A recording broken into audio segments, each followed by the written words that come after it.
नमस्कार, times now Bharat पर आपका बहुत बहुत स्वागत है। आपके साथ मैं हूं राकेश पांडे। घड़ी में शाम के 4:50 होने वाले हैं।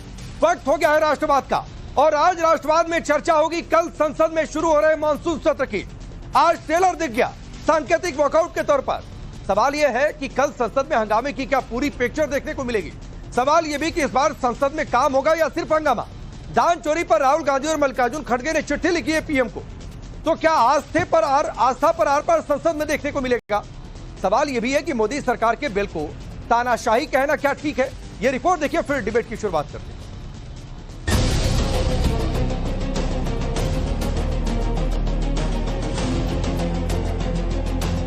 अब से करीब 18 घंटे बाद संसद का मानसून सेशन शुरू होने जा रहा। इस बार संसद में मुद्दों का सैलाब तो बेहिसाब हंगामा दिखना तय माना जा रहा।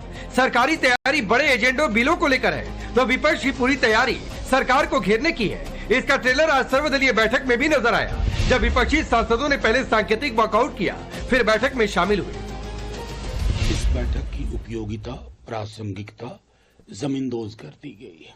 इसकी कोई अहमियत नहीं है। जिनको निर्णय लेना है वो इस बैठक में नहीं आते, आज तक नहीं आए। अगर इसकी प्रासंगिकता बरकरार रखनी है, you will have to walk the talk।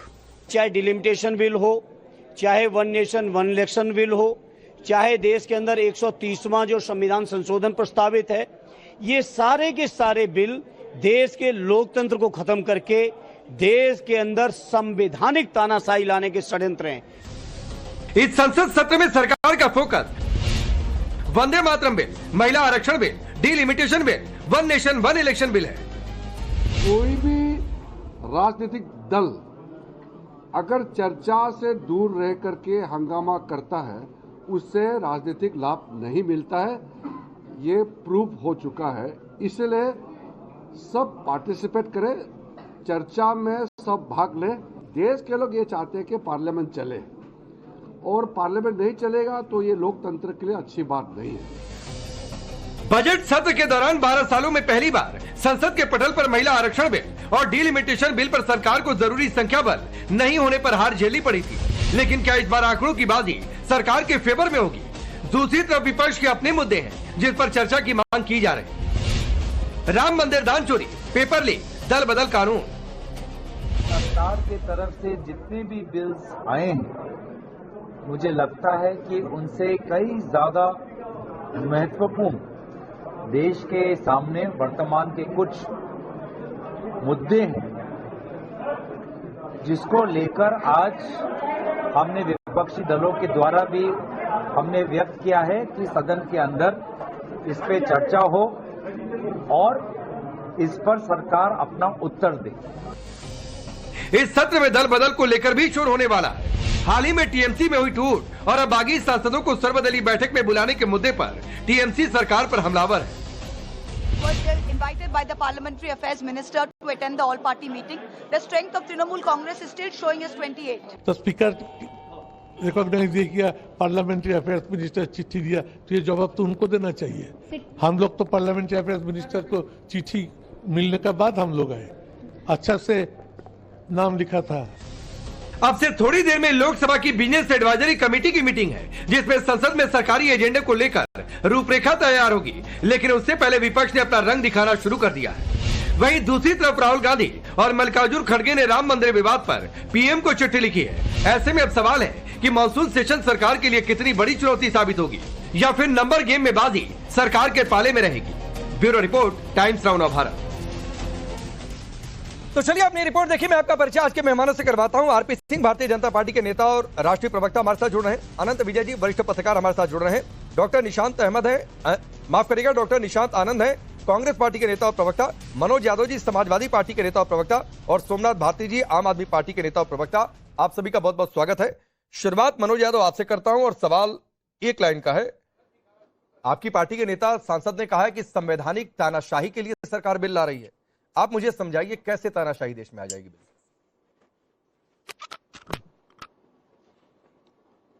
निश्चित तौर पे तानाशाही और बीजेपी दोनों एक दूसरे के पूरक हैं। राकेश जी, मुझे नहीं लगता है कि मुझे समझाने की जरूरत है। कितनी सारी चीजें बीत गई, कितनी बातें बीत गई। तानाशाही का रवैया कभी कमजोर नहीं हुआ है बीजेपी का। पिछले 10 सालों में सरकार ने जो रुख अपनाया वो भी, और तीसरे टर्म में भी जिस तरीके से प्रधानमंत्री और गृह मंत्री का रुख है वो भी। सदन के अंदर विपक्ष के साथ जिस तरह बात की जाती है, अभी सबसे पहले ही बात हुई कि सर्वदलीय बैठक हुई, और सर्वदलीय बैठक में जो जिम्मेदार लोग हैं वो नदारत है, वो कभी आते ही नहीं है, और विपक्ष की बात को कभी सुना ही नहीं जाता है। हमको भी जनता नहीं चुना है, हम भी भारत के ही नागरिक हैं। अगर आपके पास 240 सांसद है तो हमारे पास भी 37 हैं, विपक्ष के पास भी एक अच्छा नंबर है, तो आप किस आधार पे हमारी बात को नहीं सुनते? परसीमन की बात आती है, परसीमन पे या महिला आरक्षण पे हम आते हैं कि महिलाओं को आरक्षण मिलना चाहिए। सबसे पहले मैं महिला आरक्षण पे कहना चाहता हूँ, विपक्ष कह रहा है कि पिछड़ी महिलाओं को, दलितों को रिजर्वेशन महिलाओं को मिल रहा है, पिछड़ी महिलाओं को, वो भी नागरिक है, प्रधानमंत्री की वर्ग से आती हैं, पिछड़ी जातियां जितनी भी हैं, और जो मुस्लिम है, मुस्लिम पे इसलिए मैं कह रहा हूँ कोई मुस्लिम प्रेम की वजह से नहीं, तमाम सारी इस देश में इतनी सफाई नहीं चाहिए मनोज भाई, जिन्होंने ये मैं सुन रहा था, इतनी सफाई नहीं चाहिए। संविधान सम्मत अपने आप को आप लोग कहना बंद कर दीजिए। अगर इस देश में आप मुस्लिम आरक्षण की बातचीत करना शुरू कर देंगे, इस देश में अगर आप धर्म के आधार पर आरक्षण की बातचीत करना शुरू कर देंगे, तो ये संविधान के रक्षक हमें ये कहना बंद कर दीजिए, और रैलियों में संविधान की पत्तियां लेकर घूमना बंद कर दीजिए।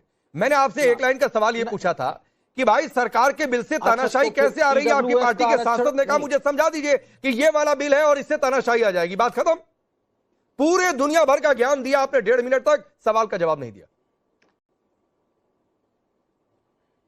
अच्छा, सबसे पहले तो आप मुझे को ये बता दीजिए कि ये बिल पास कैसे कराएंगे?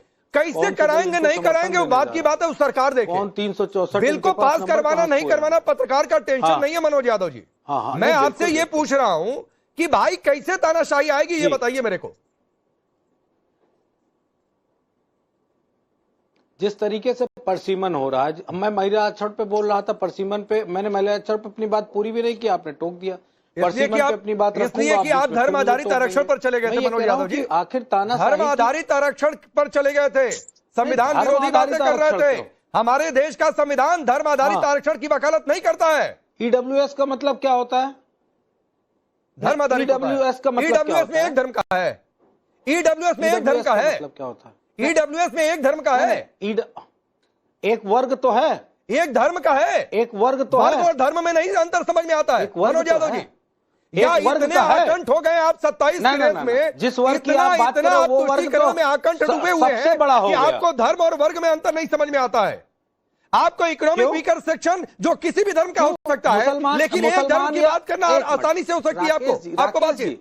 आप तो सरकार से ज्यादा तानाशाही तो आप दिखा रहे हैं मुझे। सर भाई संविधान विरोधी बातचीत करेंगे तो ये तानाशाही नहीं है, सवाल है। आप पत्रकार के सवाल पूछने का अधिकार, आईना दिखाने का अधिकार आप छीनना चाहें तो मेरी उसमें कोई गलती नहीं है, ये आपकी सोच, आपको भारत में होने नहीं दूंगा। ये मुसलमान क्या दोयम दर्जे का नागरिक है इस देश में? आपकी नजर में होगा, आपकी नजर में होगा, नहीं है दोयम दर्जे का नागरिक, ना मुसलमान है, ना सिख है, ना ईसाई है। इस देश में कोई भी दोयम दर्जे का नागरिक नहीं है। आप समझते हैं मनोज यादव, नहीं मिलना चाहिए मनोज यादव जी, ये आप है जो समझ रहे हैं और उनके दिमाग में आप डालना चाहते हैं कि तुम दोयम दर्जे के नागरिक हो, इसलिए हम ही को वोट दो। ये आप मैसेज यहां पर देने की कोशिश कर रहे हैं मनोज यादव। मैं नहीं कह रहा, तो आपने कैसे धर्म के आधार पर कह दिया? क्या आपने मुस्लिम नाम लिया? मैंने नाम लिया मनोज यादव, आपने नाम लिया। मैं तो शांति से आपकी बात सुन रहा था मनोज भाई, मैं आपकी बात शांति से सुन रहा था।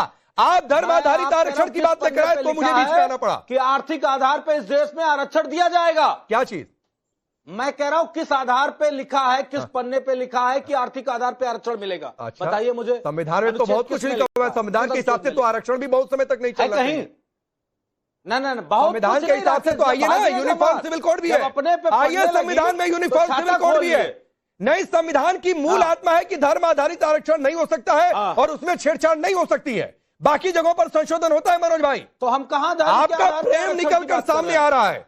मुझे पता है कि आपका एजेंडा संसद सत्र नहीं है मनोज भाई, मुझे पता है। आरपी सिंह को लाइए, आरपी सिंह, मुझे पता है कि मनोज यादव जी और उनकी पार्टी का एजेंडा संसद सत्र में सिर्फ 27 का चुनाव है। बिल या बिल में क्या है नहीं है, संविधान में क्या है नहीं है, ये कुछ भी एजेंडा नहीं है। ये कल से संसद के सत्र में 27 के एजेंडे के साथ बैठेंगे। देखिए बड़ी स्पष्ट सी बात है, गिरगिट ने अपना असली रंग दिखा रहे, कुछ भी करते रहे, वो थोड़ी देर एजेंडे क्लियर है जी। तो गिरगिट ने अपना रंग दिखाना है, वो आप रोक नहीं सकते। और अंतगतवा जो गिरगिट का रंग निकल कर आएगा और गिरगिट का रंग हरा होता है, सबको पता है। तो इसलिए वो टोपी पहने, माला जपे, कुछ करे राम के नाम पे कुछ भी, पर सच ये है कि इनको इस सबसे लेना देना नहीं। इनके लिए सिर्फ मुसलमान वोट है, उससे आगे कुछ है नहीं।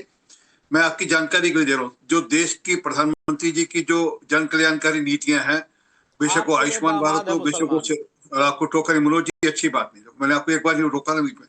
तो बेशक आयुष्मान भारत हो, वो बेशक जल से नल के मिशन का काम हो, चाहे वो लोगों को रोजगार देने के लिए कुछ हो, चाहे कोई भी जो भी स्कीम्स हैं, सबके सब स्कीम में लगभग 30 से 34% तक मुसलमान लाभकारी हैं।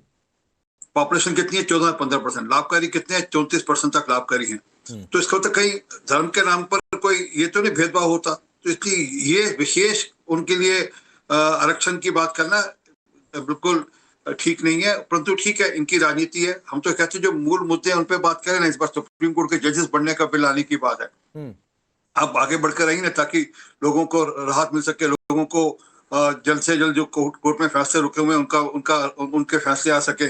इसी प्रकार वंदे मातरम को लेकर जो बिल है कि कोई भी उसका अपमान करेगा उसके खिलाफ कार्रवाई होगी। जैसे राष्ट्रगान और राष्ट्रगीत को लेकर बात बराबर होनी चाहिए। अच्छा रुक जाइए, एक छोटा सा टेस्ट और कर लेता हूं। मनोज भाई एक लाइन में बता दीजिए, फिर मैं सोमनाथ जी और निशांत के पास जाऊंगा। एक लाइन में बता दीजिए, वंदे मातरम पर जो कल बिल पेश होने वाला है, आप लोग समर्थन करेंगे कि विरोध करेंगे? आने दीजिए बिल, क्या शर्तें ड्राफ्टिंग का, उसमें ड्राफ्ट में क्या आएगा वो तो पता चलेगा। पता है भाई, वंदे मातरम के अपमान पर सजा का प्रावधान होगा। मैं आपको बता रहा हूं, हत्या कर देते हैं। वंदे मातरम के अपमान पर सजा का प्रावधान होगा नेशनल ऑनर्स एक्ट में। नेशनल ऑनर्स एक्ट में चेंज हो रहा है। बिल पे चर्चा होने दीजिए। अच्छा, वंदे मातरम के अपमान पर सजा होनी चाहिए कि नहीं? पता चले ना कि बिल में मनोज भाई, वंदे मातरम के अपमान पर सजा होनी चाहिए। पाकिस्तान आधारित कोई उसमें लाइन ले आए। वंदे मातरम के अपमान पर सजा होनी चाहिए कि नहीं? राष्ट्र ध्वज का जो नहीं निकलेगा इनके मुंह से, निकलेगा नहीं, एक शब्द नहीं निकलेगा इनके मुंह से। वंदे मातरम के अपमान पर सजा होनी चाहिए कि नहीं? अरे सरदार जी ऐसा मत कहो, ऐसा मत कहो। सजा होनी चाहिए। अपनी टांगों पे तिरंगा झंडा रखने वाला दल हम नहीं है ना। गली गली में तिरंगे का अपमान जिस तरह कराते हो वो हमें मालूम है। हमें ना बताओ, वंदे मातरम पे हमको ज्ञान ना दो। हमें मालूम है कितना वंदे मातरम और कितना तिरंगे का सम्मान भाजपा ही करते हैं। प्रभु का तो कर नहीं पाए, प्रभु श्री राम का सम्मान तो कर नहीं पाए। चढ़ावा चोर कहीं के सबके सब चढ़ावा चोरी करके भाग गए, लूट लिया। प्रभु को बता रहे हैं कि हम वंदे मातरम और तिरंगे पे वाली बात पे हमको बता रहे हैं। अभी गिरगिट का नाम लिए थे ना, पहले अपना कलर देख लेना कि गिरगिट से भी ज्यादा तेज बीजेपी कलर बदलती है। मैं बीच में आता हूं, देख लेना फिर गिरगिट का गिरगिट का कलर हरा होता है। फिर गिरगिट क्या बताया? एक बार में बीच में आता हूं। मनोज भाई सुनिए, एक तो आपने पहले मर्यादा पार की, आपने इनको चढ़ावा चोर बोला आरपी सिंह जी को। तो आपके पास कोई सबूत है कि आरपी सिंह ने चढ़ावा चोरी की है तो रख देते। फिर उन्होंने आपकी पार्टी के नेता को लेकर बोला, जिसको मैं भी इंडोर्स नहीं करता हूं। तो फिर अगर आप लोग मर्यादाएं पार करेंगे तो मैं जाता हूं आगे। आप लोग पहले तय करिए, मर्यादा के साथ डिबेट करिए, मर्यादा के पार जाकर डिबेट करनी है। अब सोमनाथ भारती जी, आप लोगों ने भी आज सांकेतिक वॉकआउट किया था। मैं मर्यादा नहीं तोड़ता कभी। नहीं सर, ठीक है। तो आरपी सिंह आपके हिसाब से चढ़ावा चोर है तो मर्यादा तोड़ना ही हुआ। नहीं तो सबूत दे दीजिए कि आरपी सिंह ने चढ़ावा चोरी की है। भाजपा ही है। मैंने आपको मैं समय देता हूं, मैं आपको समय देता हूं। आप आरपी सिंह को जो आपने कहा उसका सबूत दिखा दीजिए, ठीक है? वरना अनर्गल आरोप प्रत्यारोप नहीं होने चाहिए। सोमनाथ भारती जी, आप लोगों ने भी वॉकआउट किया। रुक जाइए मनोज भाई, रुक जाइए। तो आप इंडिया गठबंधन में होकर भी नहीं है या नहीं होकर भी है, क्या है? जरा पहली सुलझाइए। और इनकी शकल देख लीजिए, गिरगिट की तरह कौन लगता है, अपने आप पता चलता है। शक्ल देखने के लिए नहीं बैठे मनोज भाई, आप शक्ल देखते रहिए प्लीज। आपने मुझे आखिर कर बोलने का मौका दिया। तो फिर गिरगिट कैसे बोला? प्लीज, मैं सोमनाथ भारती जी आप बोलिए। जो कुछ भी अभी देश में चल रहा है, मैं अपनी बात रखूं या अभी और बोलिए जी। तो देखिए, जो कुछ भी अभी चल रहा है जंतर मंतर पर, जो पिछले इतने दिनों से वहां प्रोटेस्ट चल रहा है, महीना भर होने को है। सोनम वांगचुक जी अभी तक वो आमरण अनशन पर ही हैं। और जो हिटलर शाही के माध्यम से मोदी सरकार इस प्रकार से उनको जबरदस्ती वहां से घसीट कर ले गई है, और वहां पर प्रोटेस्टर्स की संख्या कई गुना बढ़ चुकी है। देश के हर हिस्से में प्रोटेस्ट हो रहा है। 22 बच्चे जो सुसाइड कर लिए नीट के पेपर लीक के मामले में, उस पर तनिक भी मोदी सरकार को अफसोस नहीं है। कहीं कोई रिफॉर्म नहीं दिख रहा। ऐसे परिप्रेक्ष्य में पार्लियामेंट सेशन बुलाया जा रहा है। तो इसमें मुझे लगता है अगर कोई सेंसिबल सरकार होती तो सबसे मुख्य इनका मुद्दा होता कि एजुकेशन में ऐसा क्या रिफॉर्म करें कि ना तो पेपर लीक हो और स्कूल्स के कॉलेजेस के स्टैंडर्ड्स बढ़ें और सबकी नौकरियां लगें, इस पर चिंता होती। लेकिन कहीं कोई चिंता नहीं दिख रही है मुझे। चिंता क्या है कि वुमेन रिजर्वेशन के आड़ में जो कि बिल ऑलरेडी पास हो चुका, उसके आड़ में डिलिमिटेशन बिल पास कराओ और डिलिमिटेशन इस प्रकार से करो कि संख्या हमारी पूरी हो जाए नॉर्थ इंडिया से ही और हम बाकी राज्यों की चिंता ना करें। ये जो चोर दरवाजे से सत्ता को हमेशा के हथियाने का प्रयत्न किया जा रहा है भाजपा के द्वारा, ये पूरा देश देख रहा है। लेकिन कल 20 जुलाई को पार्लियामेंट सेशन तो पता नहीं को सुनेगा नहीं सुनेगा, लेकिन पूरी दिल्ली पे इस प्रकार से पूरे भारतवर्ष से लोग आ रहे हैं, उसको दुनिया जरूर देखेगी। नौजवानों को, छात्रों के माता पिताओं को इस प्रकार से टॉर्चर किया जा रहा है पूरे देश भर के अंदर इस प्रोटेस्ट को लेकर के। ये मुख्य मुद्दा है इस वक्त देश के सामने। ठीक है। और जो बात कर रहे थे कि कौन किस पार्टी के साथ खड़ा और कौन कहां खड़ा है, देखिए भाजपा के लोग जब ये बातें करते हैं ना तो मैं समझ नहीं पाता हूं कि किस मुंह से बोलते हैं। वो जिस पार्टी के संस्थापना में नुस्ली बाडिया जो जिन्ना का नाती था, उसके पैसे से चलने वाली पार्टी किसी और से किस मुंह से बात कर लेती है।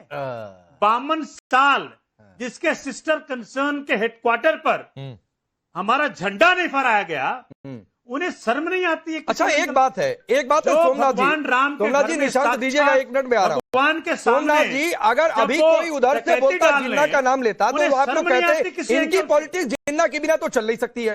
आप मुझे बताइए, आपने सोनम वांगचुक का जिक्र किया, आपने दिल्ली हाईकोर्ट का आज का आदेश सुना कि सोनम वांगचुक को उठाने का फैसला मनमाना नहीं था, एक तरफा नहीं था, सही फैसला था। आप तो वकील हैं माशाअल्लाह।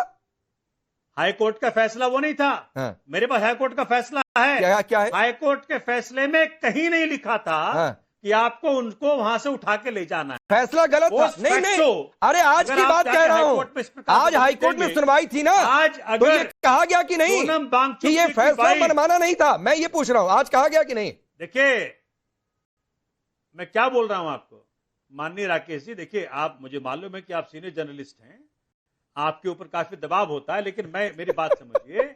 सोनम वांगचुक जी की वाइफ ने जो बात कही है कोर्ट के अंदर कि उनका पर्सनल राइट है कि वो किस हॉस्पिटल से अपना इलाज कराएं। ठीक है। आज अगर उनका विश्वास अस्पतालों पे जो मोदी जी के अस्पताल हैं, ठीक है, पर नहीं है, ठीक है, संवैधानिक अधिकार है। नहीं ठीक है सर, और हाई कोर्ट ने एंटरटेन कर दिया, आपके हिसाब से कोर्ट ने एंटरटेन भी कर दिया। क्या है, मैं तो मान लेता हूँ मेरे ऊपर दबाव है कि नहीं है, आपके ऊपर दबाव क्या है वो भगवान जाने। सोमनाथ भारती जी कि आप इंडिया ब्लॉक में हैं कि नहीं है आप बता ही नहीं पा रहे। 2-3 मिनट में आप जस्टिफाई नहीं कर पाए। 30 सेकंड आरपी सिंह, फिर मैं निशांत तुरंत आ रहा हूं। अरे भाई जहां जहां देश की बात होगी, जहां जहां देश की बात होगी, हम सारे एक हैं। अरे ठीक है। जहां जहां संविधान की बात, ठीक है आरपी सिंह, हम सारे एक हैं। RP Singh 30 second. जहां जहां भगवान श्री राम के चढ़ावा चोरी की बात, नहीं मैं आ रहा हूं इसी पर, इसीलिए मैं निशांत के पास थोड़ा सा देर से जा रहा हूं इसी पर, यही मुद्दा है। RP Singh 30 second. पार्टियों से तोड़ करके एमपी लाते हैं और इस प्रकार से तानाशाही करते हैं। ठीक है आरपी सिंह 30 सेकंड। पार्टी इनसे इनकी संभलती नहीं है और ये कहते हैं तोड़फोड़ की बात करते हैं, लोगों को पिछवाड़ा में लात मार कर पार्टी से बाहर निकालने की बात करते हैं, फिर कहते हैं कि पार्टी, ये तो इनके नेता ने कहा था, और फिर कहते हैं कि हम तोड़फोड़ करते हैं। परंतु जो मूल बात पे आते हैं, कोर्ट ने बड़ा स्पष्टता से कहा कि वो ठीक है, उनकी पत्नी उनको जाकर देख सकती है, उनके लिए अलग से कमरा है, देख सकती है, उसमें कोई वो ऐसी दिक्कत नहीं है। उनके परिवारजन भी जाकर दे सकते हैं, पत्नी जमबड़ी दे सकती है, परिवारजन उनके समय तय हो गया। अब इसमें राजनीति क्यों है मुझे लगता है, अगर कुछ 19 सिक्के सो जाती उनके साथ, उनकी सेहत के साथ कुछ 19 सिक्के सो जाती तो फिर भी सरकार को जिम्मेवार ठहराते या पुलिस को जिम्मेवार ठहराते।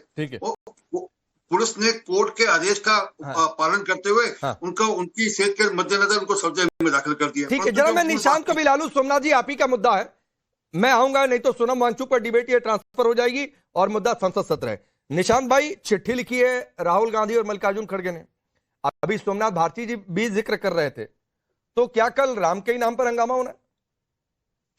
सभी को नमस्कार। देखिए, सबसे पहले मैं भाजपा की तारीफ में कुछ कहना चाहता हूं। वोट चोरी, चंदा चोरी, चढ़ावा चोरी, इंफ्रास्ट्रक्चर से स्ट्रक्चर चोरी, एयर क्वालिटी से क्वालिटी चोरी, नीट पे पेपर लीक, मां गंगा के साथ धोखा, भगवान के राम पे राजनीति करने वाली पार्टी। देखिए, आज देश जानता है कि मंदिर की पेटी में डाला हुआ नोट और ईवीएम में डाला हुआ वोट दोनों एक जगह जा रहा है। अब आपसे आते हैं कि कल मॉनसून सत्र में क्या होने वाला है। देखिए, जब इनसे कोई सवाल पूछता है तो ये हमें एंटी नेचुरल और परजीवी कहते हैं। जंतर मंतर में जो कल हुआ वह एक लोकतंत्र और संविधान के ऊपर एक काला धब्बा है।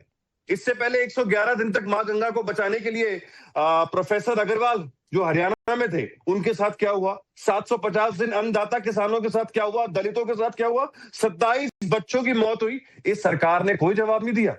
चंदा चोरी, आस्था से धोखा, पेपर लीक और शिक्षा व्यवस्था से जो उन्होंने पतन किया है, संस्थानों पर कब्जा, राजनीतिक दलों को तोड़ने की राजनीति करती है भारतीय जनता पार्टी। उनके घोटाले और भ्रष्टाचार जो हैं वो कांग्रेस पार्टी सबको दिखाने का काम करेगी।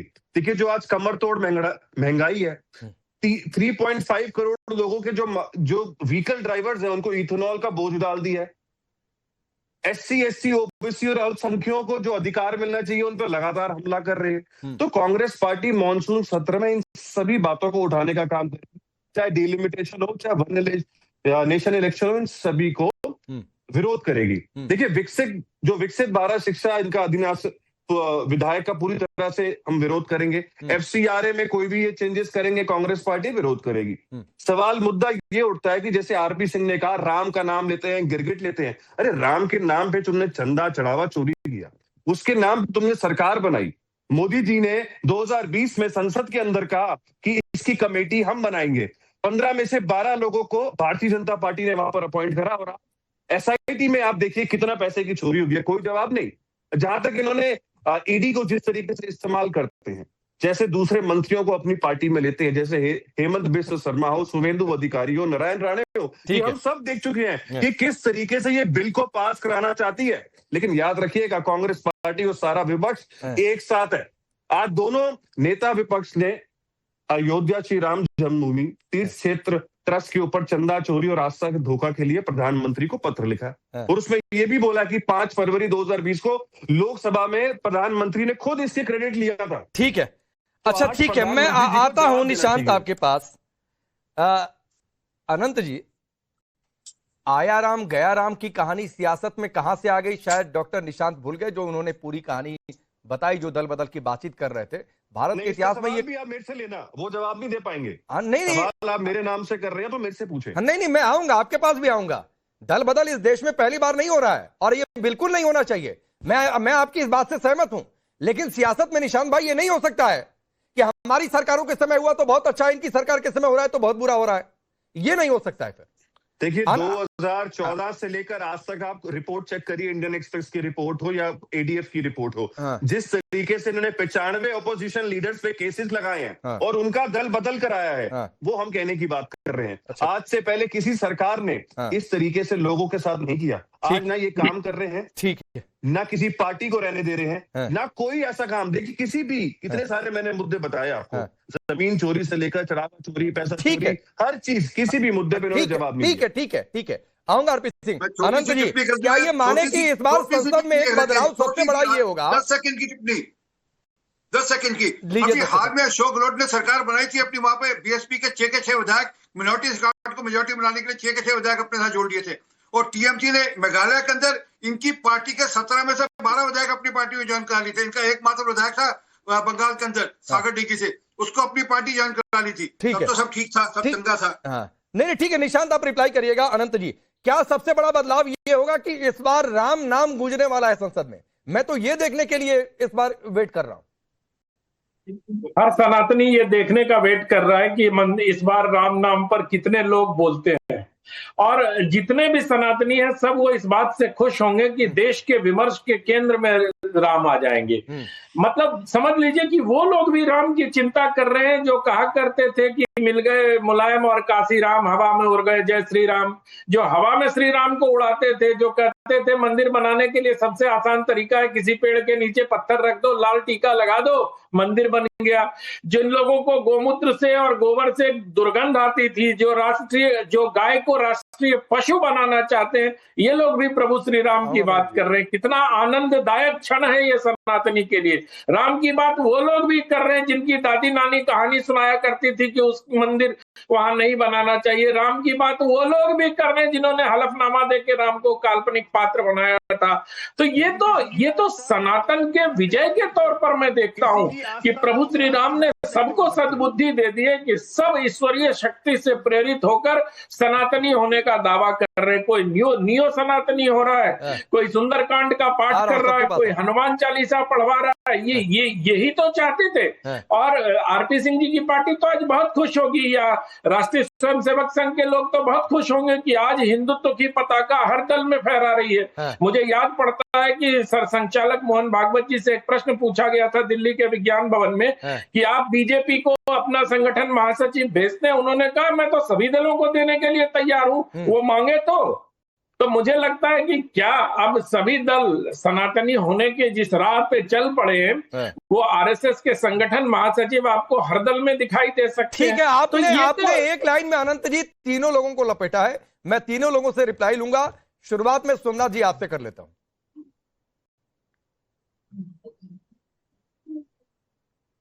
जी देखिए, मैं तो आपको दिखाता हूं एक न्यूज मेरे पास है, अमर उजाला में छपा है कि अयोध्या में जमीन घोटाले में 2021 में एक बनी थी कमेटी, राधे श्याम मिश्र कमेटी, और उसको टाइम समय दिया गया 2 सप्ताह का। 21 में 5 साल हो गया, अता पता नहीं है रिपोर्ट का। पता है क्यों? क्योंकि उसके पैसे से बना इनका आरएसएस का हेडक्वार्टर। वो पैसा नागपुर भी गया और पैसा दिल्ली भी गया। ये जो पैसों की लूट हुई है ना, और ये जो बता रहे थे कि राम नाम हो रहा है, अरे राम नाम में विश्वास हुआ होता तो राम जी की मूर्ति में प्राण प्रतिष्ठा के बाद तुम्हारे हाथ कट गए होते जब तुमने चोरियां की वहां पे। प्राण प्रतिष्ठा का मतलब होता है मूर्ति जीवंत हो गई, भगवान श्री राम साक्षात हो गए। साक्षात भगवान श्री राम के सामने जब तुमने डकैतियां डाली वहां पे, तो तुम्हारे हाथ क्यों नहीं कट गए, तुम्हारी जीभ क्यों नहीं कट गई, तुम मर क्यों नहीं गए वहां पर? तुम भगवान को मानते नहीं हो, तुम भगवान को सत्ता के लिए यूज करते हो, तुम भगवान को पैसे की कमाई के लिए यूज करते हो। आज सारा हिंदू 100 करोड़ हिंदू देख रहा है। जी तुमने राम का जो राजनीतिकरण, थोड़ी देर पहले मनोज भाई भी ये एलिगेशन लगा रहे थे। एक बीजेपी के नेता का नाम बताइए जो एक्यूज हो और जिसका नाम इसमें आया हो। एक बीजेपी नेता का नाम बताइए, सुनिश्चित है। एक बीजेपी नेता का नाम बताइए, एक बीजेपी नेता का नाम बताइए। 2024 में लग गया था। एक बीजेपी के नेता का नाम बताइए सर। गांधी लाइन उनकी आपने स्किप कर दी। बीजेपी नेता का नाम बता दीजिए। अरे सुनो, अरे बता तो रहा हूं। वो चंपत राय को पकड़ लो, चंपत राय बता देगा। चंपत राय क्यों बचा रहे मालूम है आपको? राकेश बचा रहे हैं कि बोलिए, चंपत राय के पास सारी मैं ये कह रहा हूँ कि देखिए, आम आदमी पार्टी की पुरानी आदत है आरोप लगाने की। शीला दीक्षित के घर में कितने ऐसी के आरोप लगाए थे, और अभी जो जंतर मंतर पर बात हो रही है 2011 दोहराया जा रहा है। थोड़ा अरे सर वकील साहब, सोमनाथ भारती जी, थोड़ा सा सर समय दे दीजिए, मेरा समय है। मैंने कहा कि शीला जी पर कितने आरोप लगे थे, कपिल सिब्बल जी पर कितने आरोप लगे थे। एक एक आरोपों की फेरिस्त लेके बैठते थे माननीय केजरीवाल जी और कहते थे ये भी चोर, ये भी चोर, ये भी चोर, ये भी चोर। ये पर सरकार जांच कर ले, है ना? तो रिपीट, काट की हांडी बार बार नहीं चढ़ती सोमनाथ जी, काट की हांडी बार बार नहीं चढ़ती। ठीक है, जरा निशांत भी कुछ कहना चाह रहे हैं आपके आरोप पर। सोमनाथ भारती भी तो एकदम एक्शन मोड में है। निशांत आपकी बारी। देखिए, मोदी जी ने कहा था मैं खाऊंगा ना खाने दूंगा। सबसे पहले आप बात समझिए, इस मंदिर और ट्रस्ट की उद्घाटन किसने किया? प्रधानमंत्री मोदी, बीजेपी और आरएसएस ने। 2020 में इस ट्रस्ट को मैंडेट दिया गया कि ये जो ट्रस्ट है ये आरटीआई के अंदर नहीं आ सकती। क्यों दिया गया? तीसरी बात, जो 15 में से 12 लोग अपॉइंट करे गए वो होम मिनिस्ट्री से अपॉइंट करे गए। चौथी बात, एफआईआर से पहले एसआईटी बैठती है, एसआईटी के बाद एफआईआर होती है। एसआईटी के अंदर ये किसी का नाम नहीं आता जो उस ट्रस्ट को चला रहा था। अगली बात, जब मंदिर बीजेपी लोग उसमें बीजेपी और आरएसएस के हैं, प्रधान प्रतिष्ठा के लिए मोदी जी आते हैं, सारे कामों में योगी मोदी जी आते हैं, तो इसका जवाब क्यों नहीं देती भाजपा और योगी जी? इसमें सब जांच करने वाली सरकार, बंदे बिठाने वाली सरकार, पैसा खाने वाली सरकार, और आप कह रहे हैं कि बीजेपी के नेताओं के नाम बताइए। कहां से नाम बताना शुरू करें? प्रधानमंत्री मोदी, योगी, अमित शाह, इन लोगों ने तो अपॉइंट करे, चाहे प्रधान प्रतिष्ठा हो, इसलिए वो चढ़ावा चोर हो गए। उद्घाटन हो। देखिए निशांत, ये लॉजिक है कि इसलिए वो चढ़ावा चोर हो गए। देखिए लॉजिक क्या है, जो घर बना रहा है, जो उस घर को चला रहा है, जो घर में अपनी सिक्योरिटी लगा रहा है, उसी से सवाल नहीं पूछोगे आप? ये क्या नहीं, सवाल पूछिए। इतनी आंखों पे पट्टी थोड़ी डाल निशांत भाई, सवाल पूछने के लिए कौन मना कर रहा है? मैं तो कह रहा हूं बिल्कुल जिम्मेदारी बनती है और जवाब होना चाहिए कि कहां से लापरवाही हो गई, कहां से चूक हो गई। लेकिन आप कह दें कि वहीं से चोरी हो गई, इन दोनों में अंतर होता है भाई।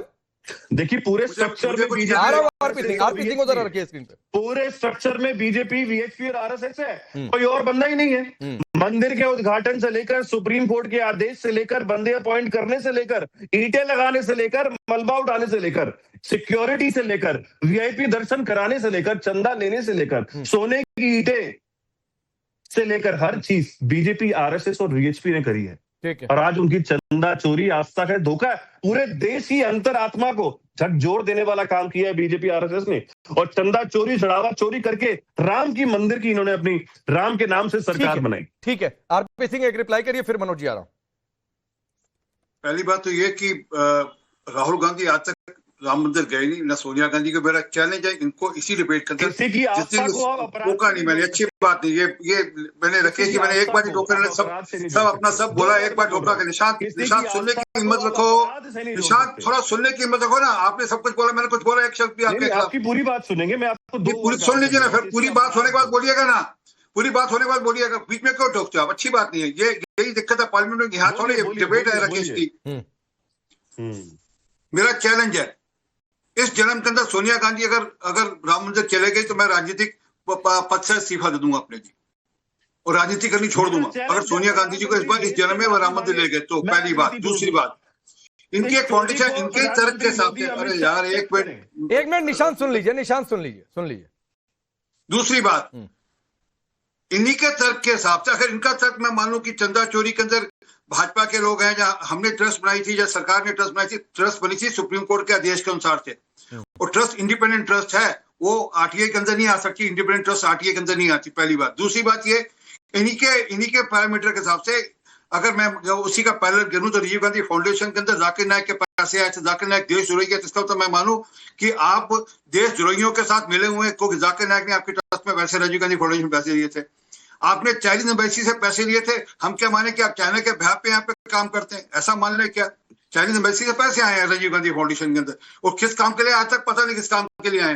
तो और अभी मेरे एक मित्र एफसीआर को लेकर बोले थे कि एफसीआर का विरोध करेंगे। हाँ करेंगे भैया, आप लोग विरोध करोगे एफसीआर का, क्योंकि आपको पता है कि एफसीआर का पैसा यहाँ पर धर्म परिवर्तन के लिए इस्तेमाल हो रहा है, यहाँ पर लैंड जिहाद के लिए इस्तेमाल हो रहा है, यहाँ पर डेमोग्राफी बदलने के लिए इस्तेमाल हो रहा है, और उसका अगर उपयोग। अच्छा, एक शब्द आरपी सिंह ने बोला, निशांत एक छोटा सा जवाब दे लीजिए।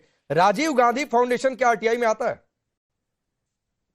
देखिए सबसे पहले राकेश जी, सबसे पहले आज जो मुद्दा, करंट मुद्दा है, उसको छोड़ के कांग्रेस पार्टी तो 2014 से जवाब दे रही है। 2014-19 में सरकार कांग्रेस पार्टी की गई, वो हमारी अच्छी, और जो हमने काम नहीं करे उसके जवाब भी दिए हमने। आज सवाल ये है, जब पूरा देश इनसे पूछ रहा है कि तुम चंदा हनुमान जी को आगे चलाते हैं, नितिन नबी बीच में मत बोलिए। आप ही ने सिखाया था ना, बीच में नहीं बोलते। हनुमान जी को नितिन नबीन अपने रथ के आगे चलाते हैं। देखिए याद रखिएगा। हाँ, ठीक है। बड़ी माताओं ने वो वीडियो देखी, और चलिए सबसे पहले क्या कहा, एक आखिरी बात, जिस तरीके से हनुमान ने लंका जलाई थी ना रावण की, उसी तरीके से हनुमान भक्त एक भाजपा की ठीक है। ये वक्त बताएगा निशांत, वक्त बताएगा। जरा मनोज जी को लाइए एक बात कहते हुए, जैसे तब फैसला हुआ था कि राजीव गांधी नहीं था आरटीआई के दायरे में, क्योंकि सरकारी कंट्रोल नहीं, सरकारी अनुदान नहीं, उसी तरीके से ट्रस्ट का भी हुआ। और आपको लगता है कि आना चाहिए, तो एक तो बहुत सिंपल, सोमनाथ भारती जी इन्हीं को अप्रोच कर लीजिए, यही है कि आज का दायर करवा देंगे कि भाई इस पर विचारों की, इसको आरटीआई के दायरे में क्यों नहीं लाएगा, अपना ज्ञान दे दीजिए। और आपके पास तो बहुत वकील है। राम मंदिर के लिए भी अपना दे दीजिए कि ये भी ट्रस्ट के अंदर आना चाहिए, पीएम केयर फिर भी नहीं, मैं ज्ञान दोनों पर नहीं दे रहा हूं, मैं सिर्फ इतना कह रहा हूं कि तब भी ये फैसला था कि आरटीआई के दायरे में नहीं, और ये फैसला है आरटीआई के दायरे में नहीं। मैं तो बता रहा हूं, दो फाउंडेशंस की तुलना कर रहा हूं भाई, मैं तो सिर्फ ये बात कही। क्या छोड़िए मनोज भाई, आप कुछ कह रहे थे, मैं सवाल नहीं पूछता हूं, अपनी बात रखिए, जवाब दीजिए जो अनंत विजय जी ने कहा था। देखिए राकेश जी, सबसे लास्ट में आप मुझको लेके चले आए। मैं चाह रहा था शुरुआत आपसे की थी मनोज जी, कंप्लेन नहीं, शुरुआत आपसे की थी, लेकिन आपको बहुत बहुत धन्यवाद। हाँ जी जी, नहीं, मैं कांग्रेस के साथी से कहूंगा राकेश पांडे पे कुछ न कहो यार, वो भी अपने बच्चे पाल रहे हैं, काहे के लिए वो सरकार से सवाल पूछे, हम लोग पूछ रहे हैं। मनोज भाई सुनिए, एक सेकंड मनोज भाई, एक सेकंड। उन्होंने कहा सुनिए, इतने बुरे दिन नहीं है कि मेरे बच्चों की चिंता कोई और करे, आई बात समझ में? तो पर्सनल मत हुआ करिए, वरना मैं पर्सनल हो जाऊंगा तो एक लाइन बोलना मुश्किल हो जाएगा। मैं आपको पहले बता रहा हूं, सरकार से सवाल नहीं ठीक है, मैं कह रहा हूं ना, मैं सरकार के लोग हो या विपक्ष के लोग नहीं बोलने देते, नहीं बोलने दूंगा ना, नहीं बोलने दूंगा, इसलिए नहीं बोलने दूंगा मनोज भाई। मेरे बच्चों की चिंता करने की किसी की जरूरत नहीं है, ना आरपी सिंह को, ना आनंद जी को, ना आपको, ना किसी और को। आई बात समझ में? परिवार एकदम दूर रहिए उससे, हाँ तब एकदम दूर रहिए उससे मनोज भाई, पहले बता दे रहा हूं आपको, मैं दूर हूं। मैं अच्छा आप बोल लीजिए तब मैं बोल लूं। आप बोलिए, आपका सवाल जब हो जाए तब मुझे बताइएगा। सवाल नहीं, बच्चों तक नहीं जाना था, बस इतना बता रहा हूं। तो आप ऐसा लगता है AK-47 लेके मेरे ऊपर बच्चों तक जाएंगे तो सब उठेगा। बच्चों तक नहीं, मैं कह रहा हूं कि सरकार से सवाल पूछने से पहले सोचना पड़ता है। अरे नहीं, आपकी बात नहीं कर रहा हूं पर्सनल उस तरह, मेरा मतलब सरकार से सवाल पूछना महंगा है। मैं पूछता था, मैं जेल गया, मैं गया नहीं, 12 दिन के लिए जेल गया, नहीं गया, 3-3 एक साल में मुकदमे लगे नहीं लगे। तो सरकार से सवाल पूछना इतना आसान नहीं होता है। खैर चलिए मैं बताता हूं, जो अनंत काल तक विजयी हैं वो अनंत विजय जी कह रहे थे कि भैया वो हर्ष की बात होगी, बड़ी खुशी की बात होगी। अरे प्रभु का चढ़ावा चोरी हो गया, 200 शिलाएं चोरी हो गई और सरकार कुछ बता नहीं रही है, ट्रस्ट कुछ बता नहीं रहा है, और अनंत विजय जी को आनंद महसूस हो रहा है। गजब है, आपने मारा गुड़ गोबर कर दिया पूरी आस्था का।